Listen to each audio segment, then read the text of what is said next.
cha pili ilikuwa ni usimamizi. Kwenye kile kitabu nitaongea mambo mawili. Ulikuwa ni usimamizi wa manzuki pamoja na makundi ya nyuki. Katika usimamizi wa manzuki ni sawasawa na mtu ambaye unaenda kulima, unasema nina mbegu, nataka kulima kibiashara, lazima uchague mbegu. Ile mbegu ndio itakuwezesha wewe kupata yale mazao yanayotakiwa. Sasa na sisi kwenye usimamizi wa makundi ya nyuki na usimamizi wa manzuki, kwa rejea ya huyu mwenzetu niliyewaambia Nicholas Tutuba, ni kwamba ili tuone kama kweli wewe unafanya kibiashara kwenye usimamizi wa manzuki, ni lazima uwe na kundi zalishi.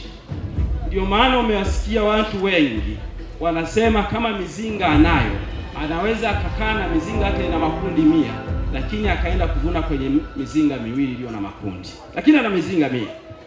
Kwa hiyo ukichukulia namba ya mizinga kwamba ndio ufugaji wa kibiashara, inaweza ikawa inatupotosha kwa namna yetu.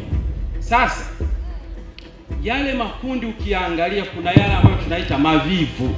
Kuna makundi ambayo ni mavivu, ni kundi kubwa kwa sifa ambayo inajulikana kabisa, ukifika pale na unafurahi, lakini unapoenda kuangalia ni nini kiko kumle ndani, hautakuta chochote. Sasa kundi la namna hiyo inabidi ulifanyie kazi. Tutafute makundi ambayo ni zalishi kwa ajili ya kuyalea, kwa ajili ya kuzalisha, ili sasa tuweze kutamka kwamba haya tunachokifanya ni ufugaji nyuki kibiashara.